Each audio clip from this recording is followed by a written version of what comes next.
Hello everyone, this is Balwant Patel. Welcome back to our channel. आज आपका बहुत बहुत स्वागत करता हूं। आज के टॉपिक में जैसा कि आप जानते हैं, वैसे मित्रों आपसे बताना चाहता हूं, मैं 2 दिन अब्सेंट था क्योंकि पापा की तबीयत ख़राब होने की वजह से फिर लखनऊ ले जाना पड़ा, तो थोड़ा इसमें थोड़ा अब्सेंट रहता हूं और इसके लिए क्षमा चाहते हैं। और बाकी कंटिन्यू वीडियो आपके बीच में आता रहेगा।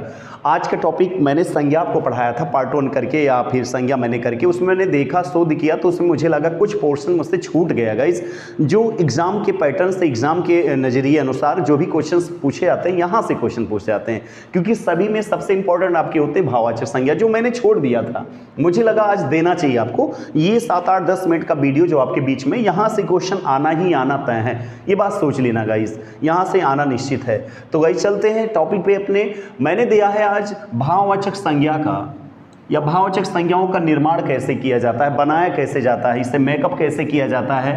तो मुझे जहाँ तक लगा इसे 5 प्रकार की तरह आप इसे मैनेज कर सकते हो गाइस, 5 तरह से इसको बना सकते हो। पहला है जातिवाचक, दूसरा है व्यक्तिवाचक, तीसरा है सर्वनाम, तीसरा है क्रिया, चौथा है विशेषण, पांचवा है व्यय और छठवां है सर्वनाम। इन सभी से भाववाचक संज्ञा बनता है। व्यक्तिवाचक, जातिवाचक आप जानते होंगे, इनके बारे में। क्रिया आप तो जान ही रहे, क्रिया का से काम होता है। विशेषण वही संज्ञा सर्वनाम की विशेषता बताई जाती है। अव्यय जो सदा एक से प्रयोग होता है, जिसका कोई खर्च, कोई बदलाव, कोई रूपांतरण नहीं होता है। सर्वनाम जो संज्ञा के स्थानों पर प्रयोग किए जाते हैं उसे सर्वनाम कहते हैं गाइस। तो ये चीजें आप जानते होंगे। और सबसे मुख्य बात मैंने एक निचोड़ दी है आपको, जो चीजें ये मैंने दिया है कि जिन संज्ञाओं के अंत में, आई मीन प्रत्यय के रूप में, जिसे प्रत्यय कहते हो, सुफिक्स प्रीफिक्स से भी शब्दांश होते हैं, बताएंगे आपको। अंत में त्वा हो, ता हो, पा हो, पन हो, वट हो, हट हो, आवट हो, आई हो, ना हो, या हो, अगर इत्यादि शब्द ये जो आते हैं, अगर ऐसे शब्द दिखते हैं प्रत्यय के रूप में, तो ये प्रायः कौन सा होंगे? संज्ञा, भाववाचक संज्ञा। इसी को ऑब्स्ट्रिक्ट नाउन कहते हैं, जहां गुण दोष से ये सब चीजें आते हैं। बाकी जैसा मैंने दिया है, राम से रामत्व, शिव से शिवत्व होता है, लेन देन, शौर्य, पराक्रम जो होते हैं सब भाव होते हैं। मित्र से मित्रता, शत्रु से शत्रुता, बूढ़ा से बुढ़ापा, मोटा से मोटापा, लड़का से लड़कपन होता है, लिखना से लिखावट, बनावट, सजावट, लड़कपन, बचपन, ये सब चीज़ें जो आती है ना, ये सब चीज़ें कहीं ना कहीं बड़ी ई भी इसी में आएगा। तो ये सब चीज़ें भाववाचक संज्ञा के अंतर्गत ही आता है। जहाँ भाव होता है, जैसे मीठा से मिठास होता है, ये विशेषण में आएगा। खट्टा से खट्टापन होता है, ठीक, चिकना से चिकनापन होता है, ये सब चीज़ें, चिकनाहट या चिकनापन, ये सब चीज़ें विशेषण से होता है गाँव। तो गाइस जिससे निकट से निकटता होगा, समीप से समीपता हो, तो ये चीज़ें आप देख लीजिएगा, ये शब्द जरूर मिलेंगे। इसमें कौन सा लिंग में पढ़े हैं आप, दिए हैं, आप देख लीजिएगा वीडियो, उसमें कौन सा शब्द स्त्रीलिंग, कौन सा पुल्लिंग, ये सब बात बताएंगे। चलो आ जाओ। 2 टॉपिक मेरा छूट रहा था, संज्ञा का प्रयोग वास्तव में कैसे होता है। ऐसे नहीं पूछ लेता, हाँ वनडे एग्जाम में जहाँ तक पूछा जाता है कि संज्ञा का इस जो होता है, प्रयागराज अभी विगत परीक्षाओं में पूछा गया था, आगरा पूछ लेता है, हिमालय पूछ लेता है, फिर पूछ लेता नदी क्या है, मसालों के नाम क्या है। तो आपको मैंने सब डिजाइन दिया इससे पहले वाले क्लास में। तो संज्ञा का प्रयोग जो होता है इसकी कितनी तरह, तो मुझे लगता है 2 तरह से आप प्रयोग कर सकते हो। जातिवाचक, कभी कभी जातिवाचक संज्ञा को व्यक्तिवाचक संज्ञा के रूप में प्रयोग किया जाता है। व्यक्तिवाचक संज्ञा के रूप में प्रयोग किया जाता है, जो लगता है जातिवाचक है बट रहता व्यक्तिवाचक है। जैसे मैंने कहा, पंडित जी आधुनिक भारत के निर्माता थे। क्या थे?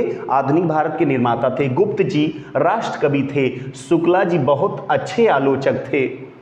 बापू जी अहिंसा और सत्य के पुजारी थे। तो ये जो बापू आया है, शुक्ला जी आए, गुप्ता जी, पंडित जी, ये सब जाति होते हैं और जाति से इन्हें जातिवाचक संज्ञा में, लेकिन नहीं, इन्हीं के जाति से जब विशेष एक व्यक्ति का जब बोध होता है, पंडित जी का मतलब पीटी नेहरू, गुप्त जी का मतलब वही मैथिलशरण गुप्त जी, शुक्ला जी का मतलब रामचंद्र शुक्ल जी को कहा गया, तो वहां पर नाम आ जाता है। तो कुछ सभी ऐसे शब्दों का प्रयोग किया जाता है, कहा जातिवाचक संज्ञा से, लेकिन भाव क्या निकलता? व्यक्तिवाचक। तो इस पे आप विशेषकर ध्यान देना, नहीं पंडित जी, गुप्त जी, शुक्ला जी या सिंह जी या और जो भी वर्मा जी, इन जात पे कह दे। वर्मा जी आधुनिक भारत की जो है, आधुनिक भारत की मीरा थी। तो वर्मा जी मतलब कौन सी वर्मा जी? तो वर्मा का जाति नहीं होता है। वर्मा जी का मतलब होता है जो आपके देवी, क्या नाम, महादेवी वर्मा जी को कहा गया। तो जाति से नहीं, कभी कभी जातिवाचक संज्ञा से हम व्यक्तिवाचक में प्रयोग करते हैं, जबकि जाति नहीं होता है, व्यक्ति हो जाता है। और कभी कभी जस्ट इसी का उल्टा हो जाता है, व्यक्तिवाचक संज्ञा को जातिवाचक संज्ञा के रूप में प्रयोग करते हैं, लेकिन होता क्या है भैया, वो व्यक्तिवाचक संज्ञा।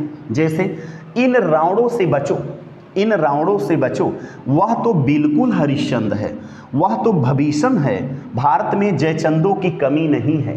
भारत में ये सब जाति से लिया गया है। नाम तो इनका दिया गया है व्यक्तिवाचक, लेकिन ये जातिवाचक में प्रयोग किया। रावण मतलब जातिवाचक, लेकिन रावणों से बचो, यानी जो हिंसा पथ पे थे, जो अधर्मी थे, जो दुष्ट से संबंध दिया गया है रावण का। उसके बाद वह तो बिल्कुल हरिश्चंद्र। हरिश्चंद्र का मतलब होता है सत्य, हरिश्चंद्र सत्य की मार्ग पर जो चलता है। लेकिन यहाँ पर सत्य मतलब एक नहीं, जो चले पूरा समाज आ सकता है, जाति आ सकती है। वह तो विभीषण है। विभीषण तो एक था, रावण का भाई था। विभीषण का मतलब होता है घर का भेदी। विभीषण वही घर का भेदी, लंका डावे, वही वाली हो जाएगा, इसकी जाति हो जाती है। भारत में जयचंद मतलब जानते हो जो धोखा दिया था। जयचंद का मतलब होता है मीठी मीठी बोलकर धोखा दे देना, तो धोखा देने वाले को जयचंद। तो नाम यहाँ है लेकिन जाति होगा, यहाँ जाति है लेकिन नाम होगा। यानी यहाँ से जातिवाचक से व्यक्तिवाचक, यहाँ व्यक्तिवाचक से जातिवाचक। तो इनके भावार्थ को गाइस आप पहचानिए, परखिए, और ऐसे क्वेश्चन एग्जाम में पूछे जाते दे देगा। भारत में जयचंदों की कमी नहीं, इनमें से जयचंद पे अंडरलाइन दे देगा, हाईलाइट कर देगा। पूछेगा कौन सा संज्ञा है, तो आप जयचंद देकर नाम पे मत जाना।